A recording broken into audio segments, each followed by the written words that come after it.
closer than ever to a war with Lebanon, getting control over south of Gaza with heavy fighting in Khan Yunis, and moving towards a new hostage deal? But first, I want to thank you guys.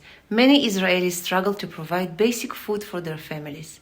Those precious people are in great need even more now, as the war took their loved ones to fight in Gaza. Your support is what gives those people hope. The donations go straight to the families as we buy and deliver them food every single week. As you know, Joe is fighting in Gaza, but there are good people who are helping me. If God talks to your heart to support this wonderful ministry, you can donate through our website. The link is in the bottom of this video. You can learn more about us. Just type thegoldenreport.com. Another way to support us is to share this video, like it, and comment. So thank you, our great supporters, and God bless you. So I tried to film from beautiful Judea hills, but it was so freezing. So I'm back in the house, and now let's start. Big arm deal with USA, increased attacks from Lebanon, and strong IDF retaliation, as well as refusal to move terrorists from our northern border, all indicates that Israel is closer than ever to a war with Lebanon. In the next few days, USA provide 50 combat jets and 12 helicopters, as well as other ammunition to Israel. The political talkings doesn't seem to help, and every day Hezbollah attacks Israel with drones, rockets, and missiles. In the last few days, the intensity in fighting reduced, but the attacks changed into more specific.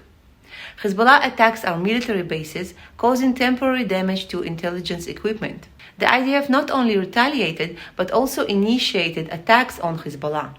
Among the targets attacked were military buildings and sites used by the air unit of the terrorist organization. At one of those sites, there is a military airstrip and military infrastructure used by the organization to direct terrorism into Israel. This project, built by Iran of course, was exposed about 18 months ago and was mainly bombed to show that Israel is serious about our goal. Israel stayed in the same position. We don't want war with Lebanon. But to provide security for the people in the north, we cannot let terrorists stay on our border. Hezbollah has to move northern than the Litani River, the best way if they move deliberately. If not, Israel is ready to force them north. And Israel is prepared for that. After assassination in Syria, this front is relatively quiet, even though the Iranian militias keeps attacking US bases in Iraq and Syria. The last report suggests Biden is ready to withdraw from those countries. Biden administration denied those reports. In Gaza, the intense fighting continues in the depth of Khan Yunis, while IDF crowns the area, even though some information suggests that the leaders of Hamas moved to Rafah or even escaped to Egypt. IDF still fighting in north and center of Gaza Strip.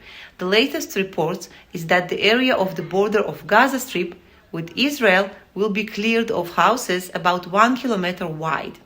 This area will be used as no-go zone with military posts and equipment. As Hamas terrorists get in more despair, they're using barbaric techniques to harm IDF soldiers using Gazan civilians.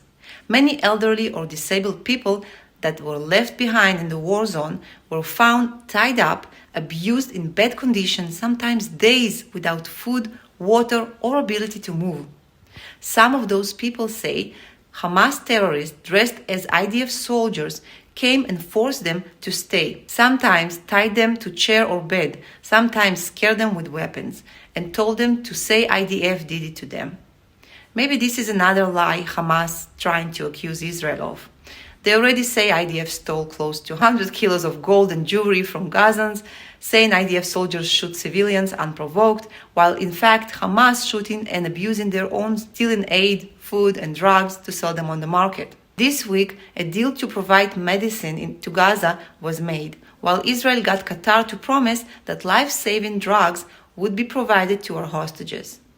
Qatar said they will provide evidence that 45 hostages got their drugs. Once the drugs went into Gaza, there was silence. In the last 3 days, unusual demonstrations going on in Gaza. Gazans walk with signs, "Let go to the hostages," chanting, "We want to go home," and Netanyahu and Sinwar stop the war. I'm sorry, but I don't trust one word coming out of their mouth. Those are the people who celebrated the 7th of October. Those are the people who danced on the streets, that beat and spat on the bodies of half-naked or mutilated Israelis. Those people entered themselves kibbutz and looted houses with families burnt inside. Those people in which houses the IDF find weapons, tear education for kids, tear tunnel shafts, and some of them are actively involved with Hamas, exposing IDF locations and transferring weapons. Those people celebrated in their tents just a few days ago, while 21 IDF soldiers were killed in one day. In almost 4 months of war, none of these people provided any information about the hostages, and some helped to hide them or even assisted in capturing the escaped ones. I don't trust them. And I'll tell you more than that without going into conspiracy theories. I think maybe Hamas is behind those demonstrations. Think about it. Hamas declared they won't negotiate with Israel before Israel completely stops the war and withdraw from Gaza. Now, as they feel the tanks over their heads, they are trying to change the terms without saying they are scared or pressured. What is the best way to do so? To let the crowd to do it for you. Just a thought. Before, there were no negotiation and no deal until Israel withdrew from Gaza completely and stopped the war. Now looks like new deals coming, or at least new ideas for deals coming. New statements being made. And actually in a few days, Qatar, Egypt, Israeli Mossad, Shabak, and others will be involved in a meeting that will happen. And we'll see how it goes. Looks like Hamas starting to realize they won't stay in control of Gaza. In Judea and Samaria, IDF working non-stop to arrest terrorists and confiscate weapons. As we see the amount of weapons, we cannot wonder where it came from. The answer is simple. You have to be blind not to see smuggling from Jordan. We saw it for years, and even their parliament member was caught with huge amount of guns and gold. The same thing happening in Gaza, which got its weapons mainly through Egypt. On this matter, big embarrassment in Egypt, as Israel made it clear that Philadelphia Axis will be controlled by Israel. Philadelphia Axis is basically the border of Gaza and Egypt, in which many tunnels were dug out to smuggle weapons and terrorists. Maybe even Sinwar left Israel by now through one of these tunnels. Officially, Israel never accused Egypt of the smuggling. And maybe this is the reason Egypt declares that if Israel breaks Egypt's sovereignty, it is the end of the peace agreement. They're just scared we're going to find out how many tunnels they have there. The treatment of this topic has to be as delicate and specific as possible to take care of the area without humiliating the Egyptians, who couldn't or wouldn't prevent the smugglers from operating on their soil. This sovereignty brokerage is okay, I guess. Many other things happened this week, and if you follow our channel on Telegram, you can follow up more in details and in real time. Those were just the main things. By the way, to join the Telegram channel, click on the link in the description of this video. Before the end of this video, I have one request. Please pray for us.